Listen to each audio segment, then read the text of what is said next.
Look at this. So this homeowner just walked over. He's like, I got a Husqvarna chainsaw. I can't use. Can't get it running. I couldn't get it running. Yeah. And look at that. 120 Husqvarna. He just gave it to me. It looks like it's a pretty decent shape too. We're gonna see what happens. We're gonna give it a try. We got it started earlier. I'm gonna sharpen it up, get it started, and use it to cut up here in this tree.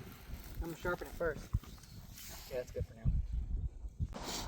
now. Chain sharp. Let's see what happens.